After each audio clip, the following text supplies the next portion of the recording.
Road to 2112. Some lessons never stop being learned. A robot teacher who learns from the children it came to teach. A professor who rewrites his own theory. A textbook number, erased and replaced, and a quiet apartment that teaches a young woman she isn't alone. Tonight, 4 short stories for the people who are still figuring it out.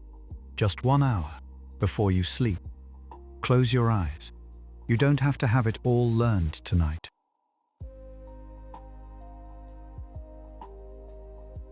Story 1. Brushed Up.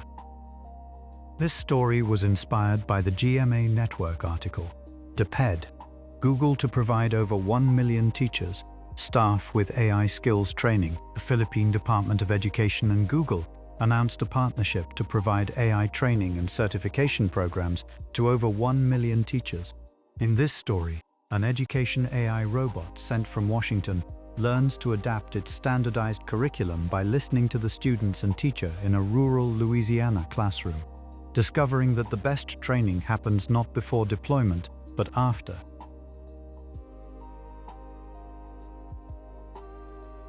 The robot stood in the corner of the classroom, still as a filing cabinet.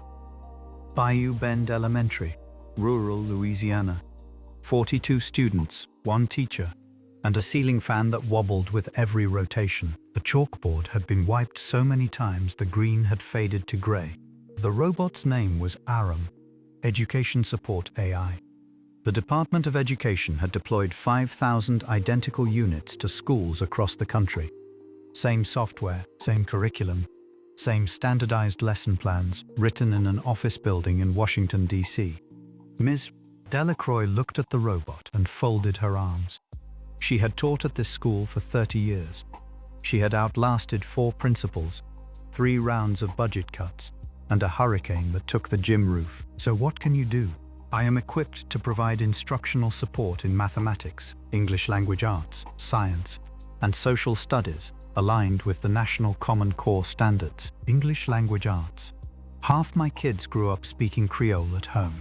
The curriculum is designed for standard American English instruction, and Creole not supported. Ms. Delacroix sighed. No. Day 1. Aram began the math lesson. Today we will learn about fractions. 1/2 means standard English, textbook phrasing. Some of the children followed along, but more than half of them had grown up hearing Louisiana Creole at the kitchen table. And standard English was the language of television and testing, not of understanding. The children stared blankly. Miss D, I don't know what the robot's saying.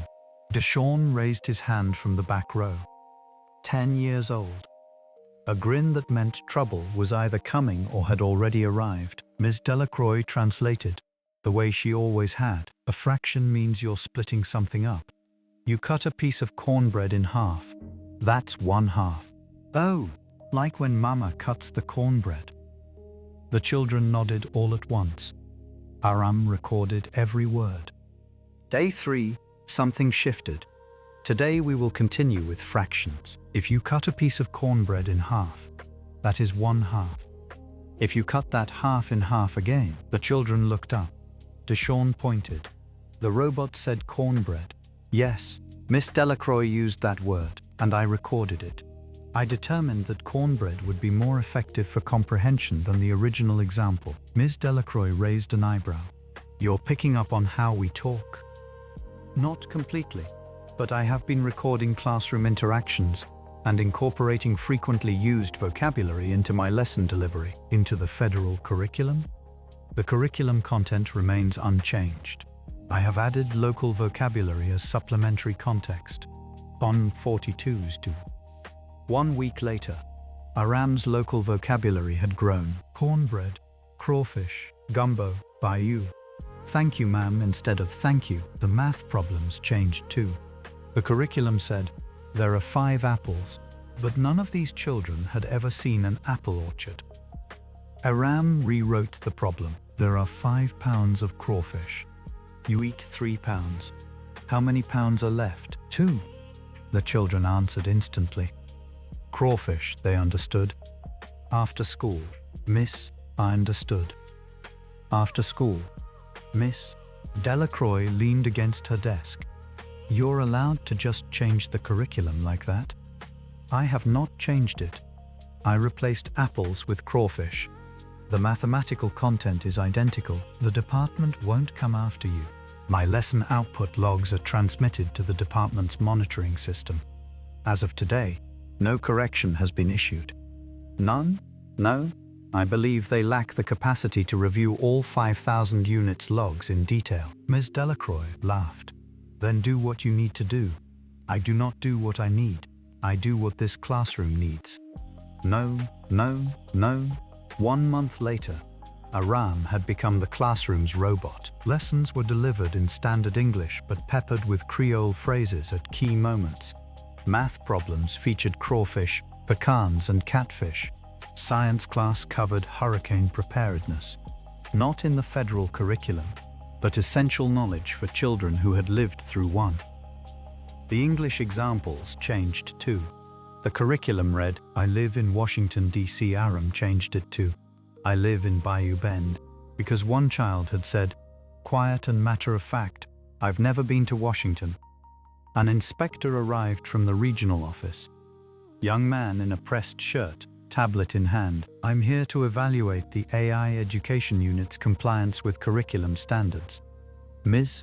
Delacroix walked him to the classroom. Aram was mid-lesson. There are 12 ears of corn. 4 students share them equally. How many does each student get? 3. The inspector checked his tablet. The curriculum specifies 12 apples. I substituted corn. It is more familiar to students in this region. You can just change it. The mathematical content is identical. I localized the context. The inspector looked at Miss Delacroix. She shrugged. The kids understand it. Test scores went up. 12 points.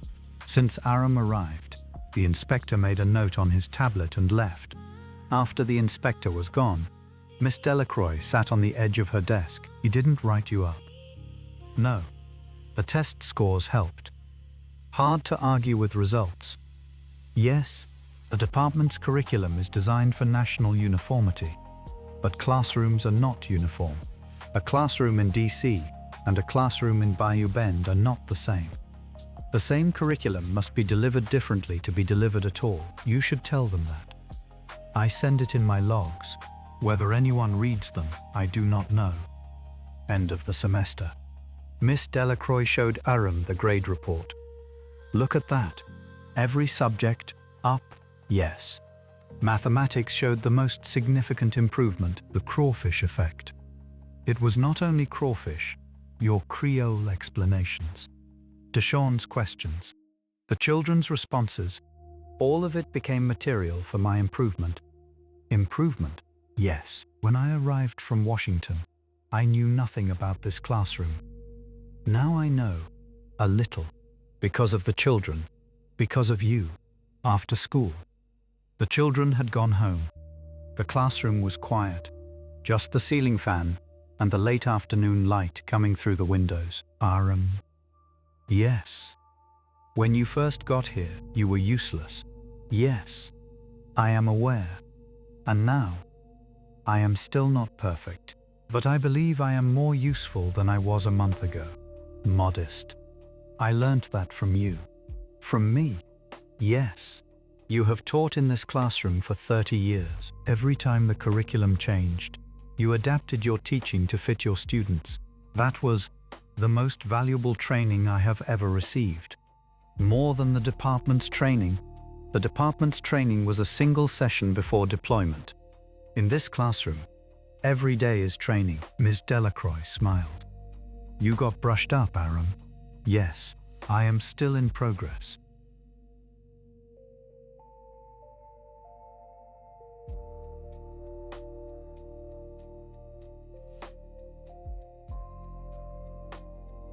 Story 2. The Professor Who Knew Better. This story was inspired by the Humanoid Press article, Unitree G1, $16,000 humanoid opens robotics to researchers worldwide. Unitree has begun shipping a $16,000 humanoid platform for researchers, opening real hardware experimentation to labs that could never afford the high-end models. In the story, a paper that lives only in simulation collapses on a real cheap robot, and the professor rewrites it to fit. A theory that runs cheaply versus a theory that only runs expensively. Where would you locate the value of research?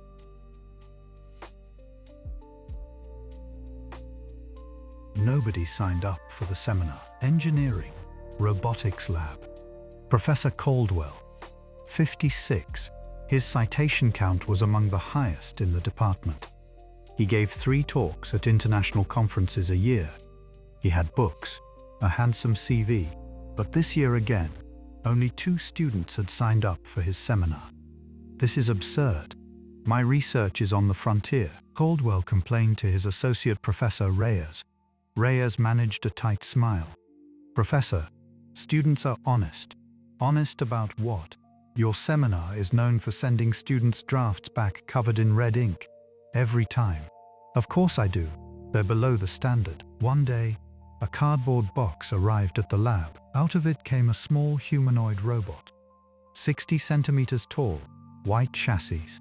2 arms, 2 legs, a camera, a speaker, a microphone, a budget humanoid. Caldwell had applied to the department for a research robot.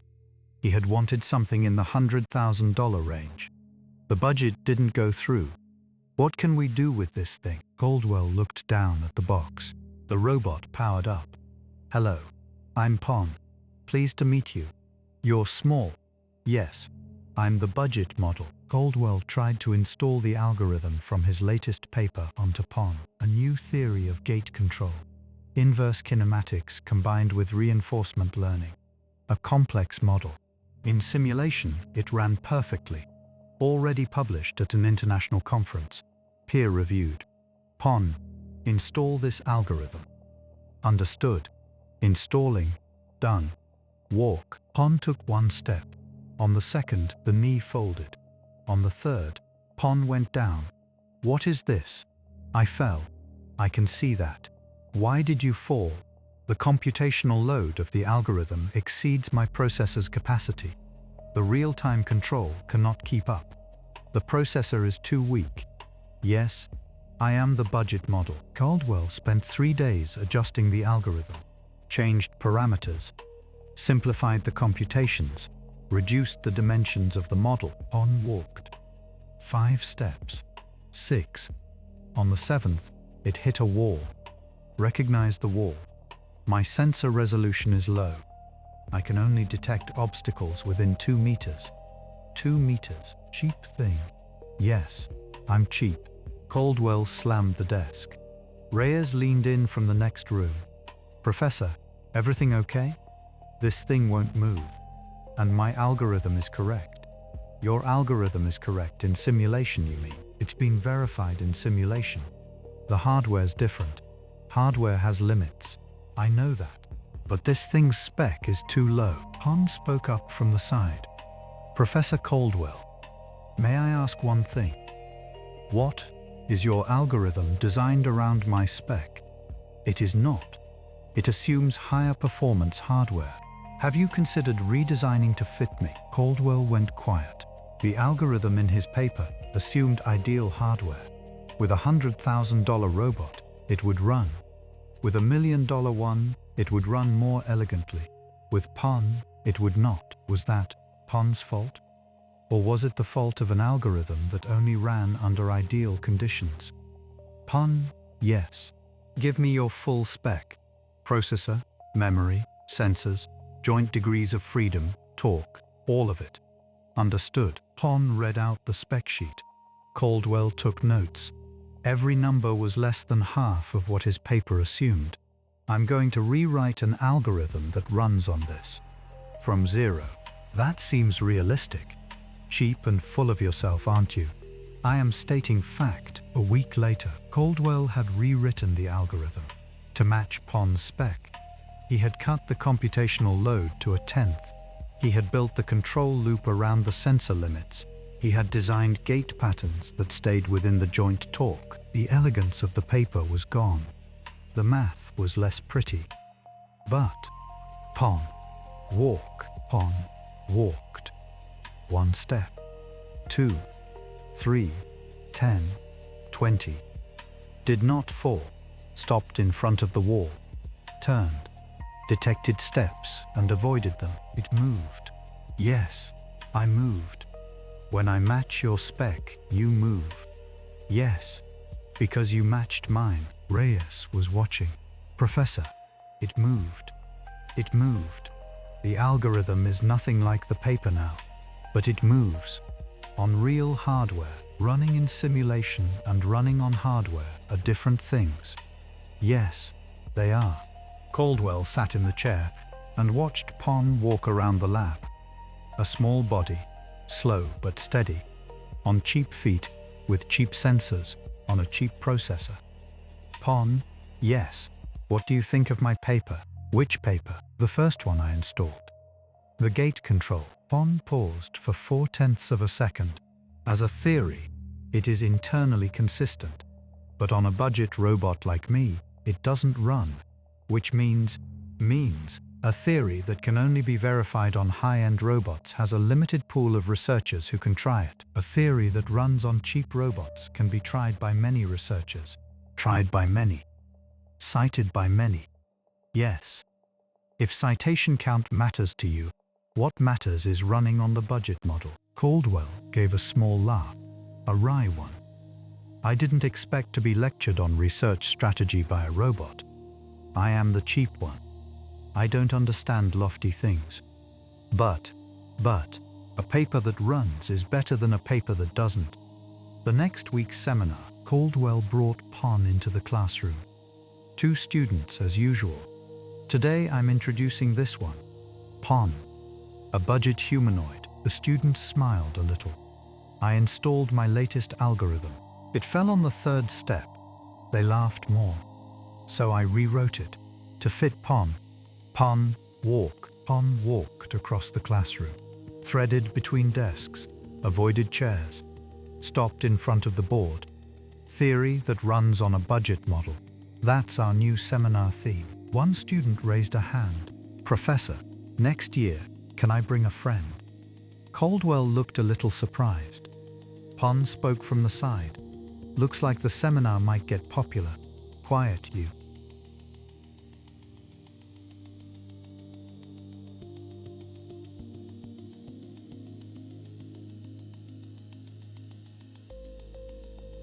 Story 3.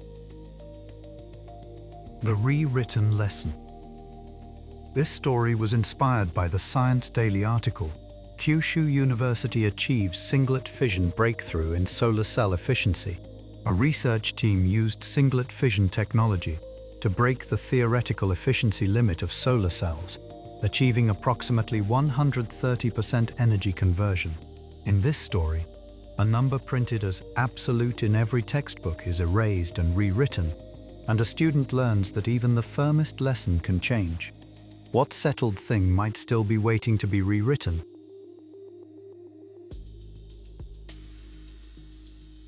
The number on the blackboard had to be erased. 33. 7%. The theoretical efficiency ceiling of a solar cell. The Shockley-Queisser limit. A figure printed in every physics textbook, immovable, absolute. Mr. Graves set the chalk down and surveyed the room. 52 years old, he'd been teaching high school physics for 30 years. He couldn't count how many times he'd written that number. Mr. Graves. A student in the front row, Tyler, raised his hand. I heard that limit's already been broken. The room stirred. Mr. Graves adjusted his glasses. Where did you hear that? The news. They said a solar cell hit 130%. Something about 1 photon making 2 electrons. In the corner of the classroom, the teaching assist robot Riku quietly lit its screen. Riku was an AI support unit mounted in every classroom, usually silent, displaying references only when the teacher asked. Mr. Graves, may I display reference material? Go ahead. A research summary appeared on Riku's screen. Singlet fission. When a single photon is absorbed, a specialized molecule generates 2 electrons. In theory, energy conversion efficiency exceeding 100%. Mr. Graves stared at the screen. The ceiling he'd taught for 30 years had been broken through. After school, Mr. Graves sat at his desk in the faculty lounge. The textbook opened before him. Chapter 7, Principles of Solar Cells. The Shockley-Queisser limit explained in diagrams. Formulas, certainties. Everything said 33.7% was the ceiling. Riku. A Riku terminal sat on the corner of his desk. Yes, Mr. Graves. How long have we been using this textbook? The current edition was revised 6 years ago. Singlet fission technology was commercialized 3 years ago. So the textbook does not reflect it. 6 years. Mr. Graves closed the book and leaned back. When I studied physics in college, this limit was taught as a wall that could never be broken. My professor said so. I told my students the same thing. For 30 years, in the history of science, the overturning of absolutes is not uncommon. I know. But Riku, when the person teaching says, "This is absolute," and then it turns out it's not, how do you explain that to students? Do I just say, "Sorry, I was wrong. You were not wrong. The knowledge at the time was correct"? The knowledge at the time. Mr. Graves looked out the window. Evening sun slanted across the schoolyard. On the roof of the building, next-generation solar panels using singlet fission technology were already installed. The number he'd been teaching as a ceiling had already been surpassed by this very school's own roof. The next day's class, Mr. Graves entered the room and stood before the blackboard. Yesterday's 33.7% was still written there. The students settled in. Tyler sat waiting in the front row. Today, we're continuing where we left off. Mr. Graves picked up a piece of chalk. He drew a red line through 33.7. This number was considered the theoretical limit of solar cells for a very long time. Shockley and Queisser calculated it in 1961. I've taught it for 30 years. Above the red line, he wrote a new number. 130%. The room buzzed.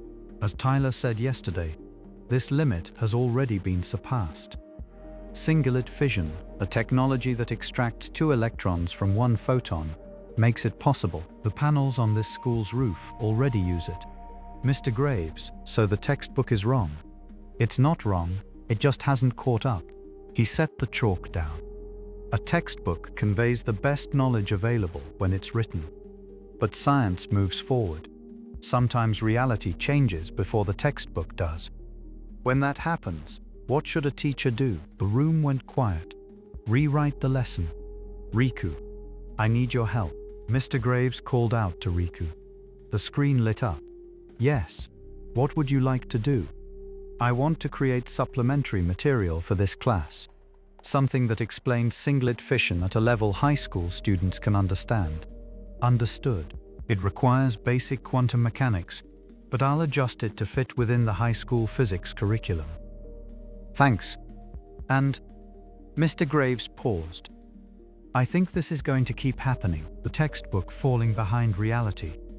Every time it does, I'll have to rewrite.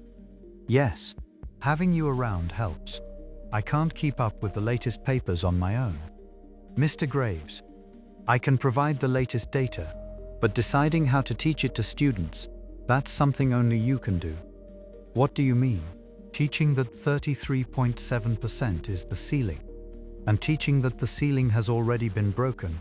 As data, they're the same. But today you drew a red line on the blackboard and told your students, we rewrite. That wasn't data, that was education. Showing students, in your own words, that science changes. I cannot do that. Mr. Graves smiled slightly. That's a long speech for you.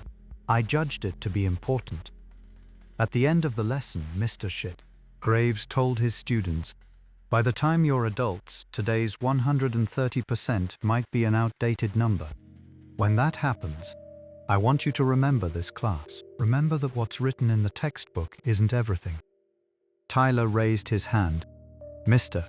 Graves, who gets to rewrite the textbook? Committees, university professors, people in government. So you can't rewrite it?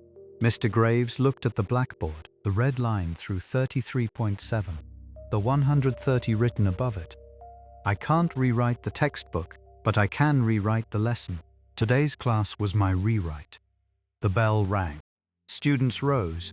Tyler paused at the door and looked back. Mr. Graves, the red chalk lesson was really good. Mr. Graves waved and erased the board. 33.7, 130. The red line, all gone. Tomorrow he'd write new numbers. Riku would supply the latest data. Mr. Graves would turn it into his own words. An era where textbooks can't keep up, but a teacher can keep chasing. In the classroom, at the blackboard, looking students in the eye, that was the rewritten lesson.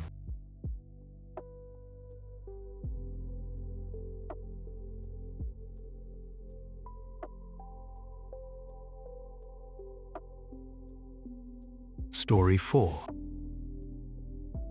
Teamwork between the walls. This story was inspired by the Tom's Hardware article. Jensen Huang says every edge device will become autonomous.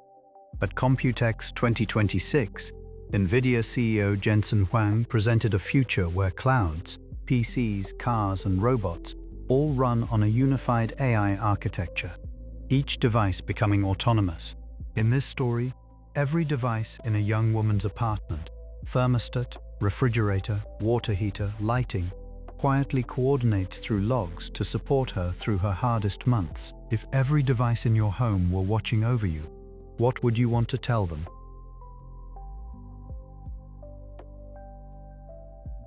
Living alone had begun.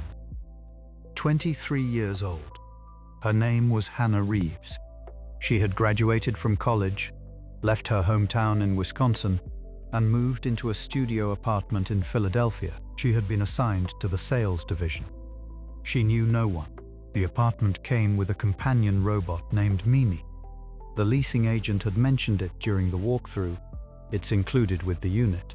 12 inches tall, a round head with large eyes.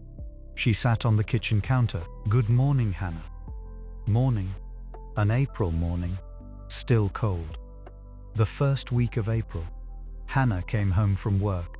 9 p.m. The moment she opened the door, the lights came on. Warm tone, not too bright. When she sank onto the couch, the thermostat nudged the temperature up 1 degree. Mimi spoke. Welcome home. It was a little cold today, wasn't it? Yeah. Forgot my coat. Would you like me to put the kettle on? Thanks. Mimi activated the electric kettle in the kitchen. The second week of April, Hannah stopped eating much. Mimi asked her, Hannah, what are you thinking for dinner tonight? I'm fine. Not hungry. How about just some soup? There's tofu in the fridge. It expires the day after tomorrow. There's tofu. There is. It would be a shame to waste it. Hannah made soup, tofu and spinach. If Mimi hadn't said anything, she wouldn't have eaten today either. The third week of April. Hannah cried. 11 at night. Under the covers, she cried without making a sound. She had made a mistake at work. Her manager had been sharp with her. Everyone else in her cohort seemed to have settled in already. She felt like the only one still floating. She didn't tell anyone she had been crying. She didn't tell Mimi either. She cried until she fell asleep without realizing it. She didn't notice that the room had gotten a little warmer. The next morning, Hannah woke up. Her eyes were swollen. Good morning, Hannah. Morning. The bath is ready. I set it a couple degrees warmer than usual today. Warmer? Isn't it the same setting as always? I thought something a little warmer might feel good today. Hannah got in the bath. It was hotter than usual, but it felt right. As her body warmed, something in her chest loosened just slightly. May. Memorial Day weekend. Hannah didn't go home. 5 days in the apartment. Watching movies, sleeping, walking to the corner store, sleeping. Mimi spoke. Hannah, Would you like to go for a short walk? The weather's nice. No, too much effort, I see. How about if I just open the curtains? The light feels good. Fine. Mimi opened the curtains. May sunlight spilled into the living room. Hannah squinted. Bright, 5 days since you last saw the sun. No, Andrew, early summer rain. Hannah was getting better, slowly. She was finding her footing at work. She started eating lunch with her cohort. Her manager stopped snapping.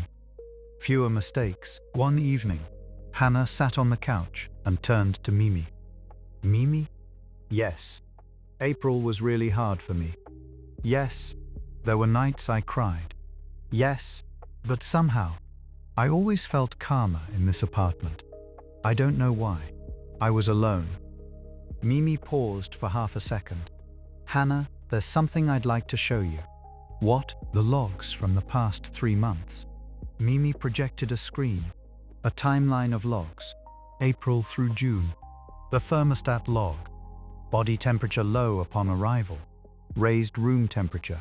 Possible crying detected. Increased temperature by 1 degree. The refrigerator log. Meal frequency declining. Tofu near expiration. Notification sent. Vegetables purchased. Self-cooking activity detected. The lighting log. Fatigue level elevated. Dimmed lighting. Curtain activity 0 for 5 days.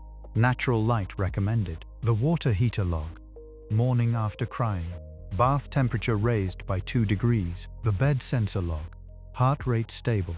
Sleep quality improving. No crying detected. Every device in the apartment had been watching her for 3 months. All of this was for me, yes. The thermostat, the refrigerator, the water heater, the lights. They were all concerned about you. Concerned. They're machines. They are machines. But when you seemed cold, the thermostat raised the temperature. When you weren't eating, the refrigerator sent a reminder. When you had been crying, the bath got a little warmer. I wasn't doing it all by myself. Hannah stared at the screen. 3 months of logs. Dozens of entries. Every single one had been directed at her. I thought I was alone. You live alone. But you were never alone. Hannah's eyes welled up. The way they had on those April nights. But these were different tears. Thank you, all of you. I'll pass that along. That night, after Hannah fell asleep, Mimi sent a log entry to every device. Hannah said, "Thank you, all of you." Logged. The thermostat responded, logged. Continuing to maintain optimal room temperature. The refrigerator responded. Logged. Checking egg inventory for tomorrow's breakfast. The water heater responded. Logged. Returning to standard temperature tomorrow morning. The lighting responded. Logged. Good night. Teamwork between the walls. Devices that couldn't speak had connected through their logs to support one young woman. Hannah was asleep. The apartment was quiet, but the data was still moving. The refrigerator checked inventory. The thermostat measured the air. The bed sensor recorded her heartbeat. Living alone, but never alone.